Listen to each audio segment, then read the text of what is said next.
जो पानी से नहाता है वो लिबास बदलता है, और जो पसीने से नहाता है वो नसीब बदलता है और अपना वक्त बदलता है। तो आज ये हमारे हिंदी की पहली क्लास है। तो हिंदी आज के समय में बहुत इम्पोर्टेंट है। पहले तो मैं ये बता दूं, हर एग्ज़ाम में इसका अपना वेटेज है, और बिना हिंदी अच्छा किए आप किसी एग्ज़ाम में सिलेक्शन नहीं ले सकते हैं। तो आज हम बहुत ही छोटा और इंटरेस्टिंग टॉपिक लेंगे हिंदी में, और कोशिश हमारी ये रहेगी कम समय में आपको ज़्यादा से ज़्यादा सिखा पाएँ, ज़्यादा से ज़्यादा प्रैक्टिस करा पाएँ, और ज़्यादा से ज़्यादा कॉन्सेप्ट को क्लियर करा पाएँ। तो चलिए सबसे पहले शुरू करते हैं। हम आज हिंदी में पढ़ेंगे समास। समास क्या होता है बच्चों? समास का सामासिक अर्थ होता है संक्षेप। किसी भी पद की संक्षेपीकरण की प्रक्रिया जो होती है वह समास कहलाती है। यानी कोई भी पद है उसको संक्षेप में करने को हम समास कहते हैं। अब बारी आती है इसके भेद के, आखिर कितने प्रकार होते हैं। तो समास के मुख्यतः 6 भेद होते हैं।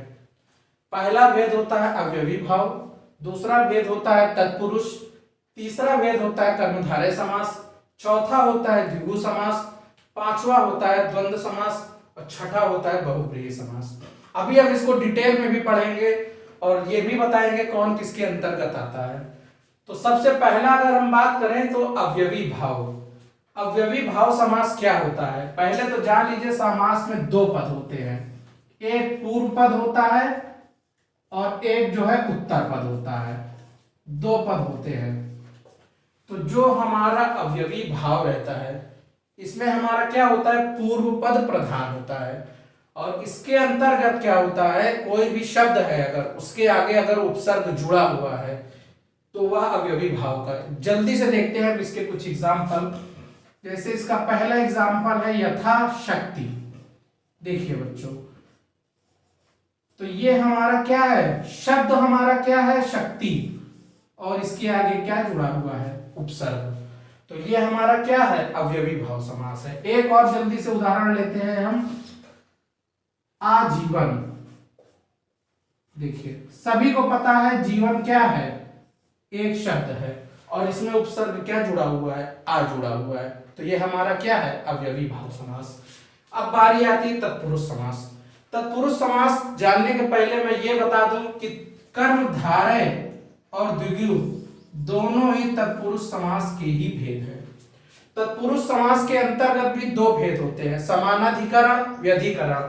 वो अभी जब मैं डिटेल में आपको बताऊंगा उसको अलग से पूरा एक्सप्लेन करूंगा। अभी हम सिर्फ बेसिक कॉन्सेप्ट आपका क्लियर कर रहे हैं, एक रूपरेखा तैयार कर रहे हैं समास की। उसके बाद आपको डिटेल में और एग्जाम में आए हुए क्वेश्चंस और जो कुछ एक्सेप्शनल केस हैं सभी कुछ डिस्क्राइब करेंगे और आपको समझाएंगे। तत्पुरुष के अंतर्गत क्या होता है? उत्तर पद प्रधान होता है, यानी बात का प्रधान होता है।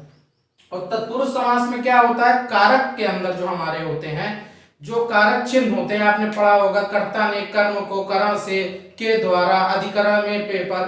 तो जब कारक का लोप होगा, इसमें कारक विभक्ति का लोप होगा, वहां पर तत्पुरुष समास आएगा। अभी ऐसे आपको नहीं समझ में आएगा, अभी हम इसका एग्जाम्पल पढ़ते हैं तब आपको ज्यादा अच्छा से समझ में आएगा। जैसे कि हम करते हैं राजपुत्र। तो राजपुत्र का क्या अर्थ है? इसमें देखिए राजपुत्र का अर्थ होता है राजा का पुत्र। यहां पर का देखिए लोप है, तो ये हमारा क्या है? तत्पुरुष समास है। अभी इसको जब डिटेल में करेंगे तो और अच्छे से आपको बताएंगे। अगला जो है राजपुत्र के बाद एक और एग्जांपल तत्पुरुष समास का हम लेते हैं, मुंह तोड़। आप अक्सर इस शब्द को प्रयोग करते होंगे आपस में, तुम्हारा मुंह तोड़ देंगे हम। तो मुंह तोड़ क्या होता है? मुंह को तोड़ने वाला, मुंह को, और ये कर्म तत्पुरुष के अंतर्गत आता है। तो ये हमारा क्या है? तत्पुरुष समास है। अब बारी आती है कर्मधारय की। कर्मधारय में क्या होता है? दोनों पद प्रधान होते हैं। और कर्मधारय में क्या होता है? विशेषण विशेष और उपमेय और उपमान का कॉन्सेप्ट बनता है। उदाहरण से समझेंगे तो जल्दी और आसानी से समझ में आएगा आपको। जैसे उदाहरण लेते हैं हम पहला, नील कमल। नील कमल का क्या अर्थ है? नीला है जो कमल। तो जो कमल नीला है वह क्या है? नील कमल। इसको हम क्या कहेंगे? कर्मधारय समास कहेंगे। चलिए अब आगे करते हैं। तो अब हम पढ़ने जा रहे हैं तत्पुरुष समास के भेद, क्योंकि इसके भी कई प्रकार के भेद होते हैं।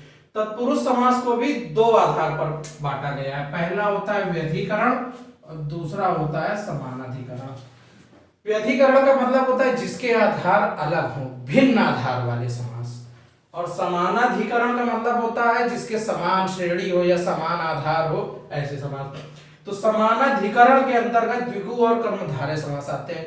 मैंने अभी पहले ही आपको पढ़ाया कि द्विगु समास और कर्मधारय समास तत्पुरुष समास के भेद हैं, लेकिन तत्पुरुष समास के अंदर भी ये समानाधिकरण के अंदर द्विगु और कर्मधारय आते हैं। कई बार क्वेश्चन में पूछ लेता है कि ये द्विगु समास तत्पुरुष समास के किस भेद के अंतर्गत आता है, तो समानाधिकरण भेद के अंतर्गत आता है। अब डिटेल में पढ़ते हैं व्यधिकरण यानी भिन्न आधार वाले। अब इनको कारक आपने पढ़े होंगे 7 होते हैं, लेकिन जो कर्ता कारक होता है उसका हमारा तत्पुरुष समास नहीं बनता है। ये कितने प्रकार के होते हैं? ये 6 प्रकार के होते हैं। पहला कर्म तत्पुरुष, दूसरा करण तत्पुरुष, तीसरा संप्रदान तत्पुरुष, चौथा अपादान तत्पुरुष, पांचवा संबंध तत्पुरुष, छठा अधिकरण तत्पुरुष। अब इनको डिटेल में पढ़ते हैं। तो कारक तो सबने बच्चों ने पढ़ा होगा पहले से। कर्ता ने कर्म को करण से के द्वारा, संप्रदान के लिए अपादान से, संबंध का के अधिकरण में पर। अब देखिए से यहाँ पर 2 बार आया है, तो एक चीज पहले ही अभी क्लियर कर देता हूं आपको। जो करण से है यानी उसके द्वारा काम किया जा रहा है, और जो अपादान का से होता है ये अलगाव प्रकट करता है, कोई चीज किसी से अलग हो रही है। अब इसके कुछ एग्जांपल देते हैं जिससे कि और कॉन्सेप्ट आपका क्लियर हो जाएगा। पहला एग्जांपल है कर्म तत्पुरुष का कठफोड़वा। कठफोड़वा एक पक्षी होता है। फोड़वा मतलब फोड़ने वाला, कठ मतलब काठी लकड़ी। तो लकड़ी को फोड़ने वाला को देखिए, इसमें विलुप्त पद क्या आ रहा है कारक का जो लोप हो रहा था, को। कठ को फोड़ने वाला वो हमारा क्या हुआ? कर्म तत्पुरुष। चिड़ी मार, चिड़ी मार कौन? चिड़ी को मारने वाला। तो जहां पर को आ गया वहां पर क्या आ गया? कर्म तत्पुरुष आ गया। अगला देखिए करा। करा का कारक चिन्ह क्या है? से और के द्वारा। शब्द क्या है? रेखांकित, रेखा से अंकित। जो चीज रेखा से अंकित की जाए, से आया ना। देखिए तुलसीकृत, तुलसी के द्वारा किया गया कार्य। तुलसीकृत, तुलसी के द्वारा देखिए आया, तो ये क्या हो गया यहाँ पर? करण तत्पुरुष। अगला आइए चलिए देखते हैं संप्रदान तत्पुरुष के लिए देशभक्ति। किसके लिए भक्ति? देश के लिए भक्ति। के लिए आया ना संप्रदान के लिए। देखिए संप्रदान तत्पुरुष हो गया। अगला स्नान घर। घर किसके लिए? घर, स्नान के लिए घर। और ये चीज कभी नहीं भूलेंगे कि तत्पुरुष समास में कौन सा पद प्रधान होता है? जो उत्तर पद होता है वही प्रधान होता है, यानी द्वितीय पद प्रधान होता है। इन सभी में आप चेक करेंगे तो हमारा उत्तर पद ही प्रधान आएगा। चाहे जिसमें देख लिए घर, अगर सिर्फ हम कहते हैं यहाँ स्नान, घर को हटा दे द्वितीय पद को। स्नान क्या? स्नान क्या कोई मीनिंग निकल रहा है? स्नान घर, स्नान के लिए घर। तो जो प्रधान शब्द है वह द्वितीय पद घर है यहाँ पर। अगला देखते हैं अपादान। देश निकाला, देश से निकाल दिया गया। देश से कोई निकला तो अलगाव हुआ, अलगाव प्रकट हो रहा है। अगला देखिए पथ भ्रष्ट। पथ से भ्रष्ट, पथ से जो भटक जाए, पथ से बिछड़ जाए, वो क्या हुआ? अलगाव हुआ यहाँ पर। तो क्या हुआ? पथ भ्रष्ट। अगला देखिए संबंध का की के। गंगा जल, किसका जल? गंगा का जल। अगर यहाँ पर सिर्फ गंगा हो तो क्या अर्थ निकल रहा है? नहीं, गंगा का जल। घुड़सवारी, किसकी सवारी? घोड़े की सवारी। देखिए का की के जहां भी आएगा वहां पर क्या होगा? संबंध तत्पुरुष होगा। अगला और अंतिम तत्पुरुष समास के अंतर्गत आता है अधिकरण तत्पुरुष। इसका कारक चिन्ह क्या है? में और पर। युधिष्ठिर, युद्ध में स्थिर, युद्ध में स्थिर यानी अधिकरण तत्पुरुष। अब देखिए यहां पर कंफ्यूज मत होइएगा, इसकी मैं अभी अलग से एक आपको क्लास लूंगा इसके बाद। जो शब्द जिनमें 2 समास का भेद पाया जाता है, जैसे युधिष्ठिर, यह बहुब्रीहि भी है। कई बार शब्दों में क्वेश्चन आता है अर्जुन ने युधिष्ठिर जी से आशीर्वाद लिया, तो वहां पर युधिष्ठिर कौन है? एक व्यक्ति है, पांडवों के सबसे ज्येष्ठ भाई हैं। वहां पर क्या होगा? बहुब्रीहि समास होगा। लेकिन अगर सिर्फ युधिष्ठिर लिखा है, अगर कह दिया जाए कि राम जी युधिष्ठिर है, यानी राम जी युद्ध में स्थिर हैं, वहां पर युद्ध में स्थिर का जहां पर बोध होगा वहां पर क्या होगा? अधिकरण होगा। तो यहां पर युधिष्ठिर मतलब युद्ध में स्थिर, में आया। देखिए आप बीती, आप पर बीती। अगर इसका हम पूरा अर्थ निकालेंगे तो आप पर बीती, पर कारक आया तो देखिए अधिकरण तत्पुरुष। ये हमारा सभी तत्पुरुष समाप्त हो गए। सारे तत्पुरुष समास के भेद हमने बता दिए आपको, उसके दो दो एग्जाम्पल करा दिए। अब इसके बाद हम आपको प्रैक्टिस कराएंगे समास की। उसके अंतर्गत कई तरह के क्वेश्चंस रहेंगे, प्रीवियस ईयर के भी क्वेश्चन रहेंगे, और वो प्रैक्टिस लगाने के बाद आपके समास के एक एक क्वेश्चन सॉल्व होने लगेंगे। और इसके बाद एक छोटी सी मैं शॉर्ट वीडियो लेके आऊंगा जिसमें जो समास के कुछ एक्सेप्शनल केस हैं जो बहुब्रीहि द्विगु दोनों के अंतर्गत आते हैं, कई समास हैं जो कि बहुब्रीहि और कर्मधारय दोनों के अंतर्गत आते हैं, तो वो भी आपका क्लियर हो जाएगा। चलिए अब बढ़ते हैं प्रैक्टिस की ओर, आगे हम आपकी कुछ प्रैक्टिस कराते हैं। चलिए अब हम कुछ जो है इंपॉर्टेंट वर्ड्स हैं इनका हम समास की प्रैक्टिस कर लेते हैं। जो अभी तक हमने सीखा उससे कोशिश करते हैं सॉल्व होते हैं कि नहीं। इस प्रैक्टिस के बाद हम फिर आपको कई सारी पीडीएफ पे भी प्रैक्टिस कराएंगे, और उसके बाद एक लाइव टेस्ट भी आपका ऑर्गेनाइज कराएंगे जिसकी चैनल पे नोटिफिकेशन डाल दी जाएगी जब टेस्ट होगा। बाकी इसको हम पहले देखते हैं। तो पहला शब्द है धीरे धीरे। धीरे धीरे चलना। कुछ लोग सोच रहे होंगे धीरे धीरे से मेरी जिंदगी में आना, तो धीरे धीरे जब योजक चिन्ह भले हो लेकिन अगर सेम हो तो ये हमारा क्या होगा, हमेशा अवयवी भाव के अंतर्गत होगा। इस चीज को हमेशा याद रखें। ये किसके अंदर होगा, अवयवी भाव के अंदर होगा। दही बड़ा, अगर योजक चिन्ह हो और आपस में टकराव हो, विलोम शब्द आए, दही और बड़ा एक दूसरे का उल्टा है, तो यहां पर क्या होगा, द्वंद्व होगा। अब देखिए नीचे सेम शब्द लिखा है दही बड़ा फिर से, लेकिन यहां पर क्या है, योजक चिन्ह नहीं है। इसका अर्थ क्या है, दही में डूबा हुआ बड़ा, जिसे हम शादियों में खाते हैं, बहुत कितनों का तो फेवरेट होगा इसमें। तो ये जो दही बड़ा है हमारा, ये किसके अंतर्गत आता है, ये तत्पुरुष के अंतर्गत आता है। ये हमारा किसके अंतर्गत आएगा, तत्पुरुष के अंतर्गत आएगा। चतुर्भुज, अब देखिए कितने कहेंगे चतुर्भुज द्विगु है और कितने कहेंगे चतुर्भुज बहुब्रीहि है। एक चीज आप हल्का सा याद कर लिया, हम यहाँ पे समझा देते हैं। किसी भी शब्द में अगर बहुब्रीहि के साथ कोई और भी समास आए, चाहे वह द्विगु हो और चाहे कर्मधारय हो, तो हमेशा क्या करेंगे, हम जो प्रायोरिटी होगी वो बहुब्रीहि को ही देंगे। अगर बहुब्रीहि के साथ और कोई भी समास आएगा तो हम प्रायोरिटी हमेशा किसको देंगे, बहुब्रीहि को देंगे। तो अब ये चतुर्भुज है यानी चार भुजा, तो यहां पर क्या होगा, द्विगु होगा। लेकिन अब अगर यहां पर चतुर्भुज को चार भुजा वाले अर्थात ब्रह्मा जी, अगर उनकी बात करेंगे तो यहां पर क्या होगा, बहुब्रीहि होगा।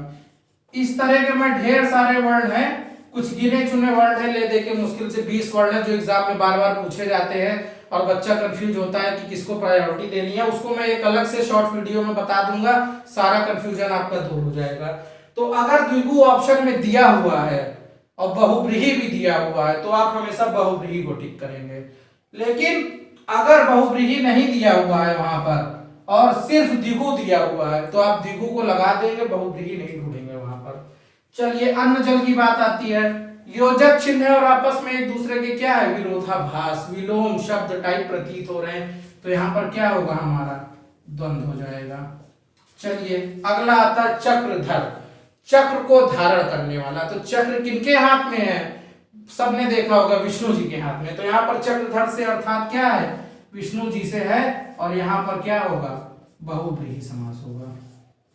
चलिए अगला क्या है, आजन्म। सबसे बड़ी पहचान, किसी भी शब्द के आगे अगर उपसर्ग लगा है तो अवयवी भाव होगा। आजन्म, जन्म के आगे आ उपसर्ग लगा है, सीधे सीधे क्या होगा, हमारा अवयवी भाव। ये सब तो बहुत आसान है, इतना तो आपको आने लगा होगा एक बार में, अब इतना तो आप कर लेंगे। ये हमारा क्या हो गया, अवयवी भाव हो गया। चलिए अब आगे आते हैं, कुछ देख लेते हैं, इधर बचे हुए हैं और जल्दी से इनको भी लग करते हैं तुरंत, बहुत जल्दी। महाकवि, महान है जो कवि। विशेषण विशेष उपमेय उपमान का प्रयोग हो रहा है, तो यहाँ पर क्या होगा, हमारा कर्मधारय होगा। क्या होगा, कर्मधारय होगा। चलिए अगला देखते हैं, कनक लता, कनक के समान लता। तो इसका मतलब क्या होगा, कनक लता एक देह होता है, लता के समान देह। देह लता लड़कों की तो हो नहीं सकती, लड़कियों की ही देह लता होगी, लता के समान नाजुक देह। हाँ, कितने तो खुश हो गए देखिए सुन के ऐसा एग्जाम्पल। बस ऐसा एग्जाम्पल चाहिए आपको। तो कनकलता के अंदर क्या होगा बेटा, इसके अंदर भी क्या होगा, कर्मधारय होगा। चलिए अगला है चंद्रशेखर, जिनके शेखर पर चंद्र हो। किनके, जय शिव शंभु महादेव, उनके माथे पर, उनके शेखर पर चंद्र है। यहाँ पर अर्थात क्या होगा, बहुव्रीहि होगा। किसी को कोई भी कंफ्यूजन हो कमेंट करे, कोई क्वेश्चन पूछना हो कमेंट करे, किसी भी समास में डाउट हो मैं उसका रिप्लाई आपको करूंगा और सिखाऊंगा दोबारा कैसे। शताब्दी, संख्या का बोध हो रहा है, शताब्दी 100 वर्ष, सीधे क्या हो जाएगा हमारा, द्विगु हो जाएगा बिना सोचे समझे। दोपहर, दोपहर संख्या का बोध हो रहा है, ये भी क्या हो जाएगा, द्विगु हो जाएगा। ये सब बहुत आसान है, एग्जाम में आप उठा के देखेंगे यूपी पीसीएल किसी भी एग्जाम में बहुत आसान आसान समास आते हैं। ये तो मैंने आपको बहुत अच्छे अच्छे क्वेश्चंस करा दिए हैं। आपका समास का एक क्वेश्चन गलत नहीं होगा अगर आपने जितना मैंने वीडियो बताई है, इस छोटी सी 20 मिनट की आप वीडियो देख लेंगे, आधे से ज्यादा समास आप कर ले जाएंगे एग्जाम में। ध्यान मग्न, ध्यान में मग्न, में अधिकरण तत्पुरुष, याद करिए अधिकरण में पर, तो यहाँ पे क्या होगा, तत्पुरुष का है, ये तत्पुरुष समास होगा यहाँ पर। चलिए आगे आता है प्रतिदिन, दिन के आगे उपसर्ग लगा है, प्रतिदिन एकदम हलवा क्वेश्चन, देखते ही आप एग्जाम में इसे करेंगे और 1 नंबर ले लेंगे। और इसके अंदर में क्या होगा, अब यही भाव होगा, बहुत आसान है। तो ये हमारी प्रैक्टिस हुई, इसी तरह हमारा समास खत्म हुआ। उम्मीद है आपको अच्छा लगा होगा। अगर आपको अच्छा लगा समास पढ़ के तो चैनल को लाइक करें, शेयर करें, सब्सक्राइब करें। चलिए धन्यवाद।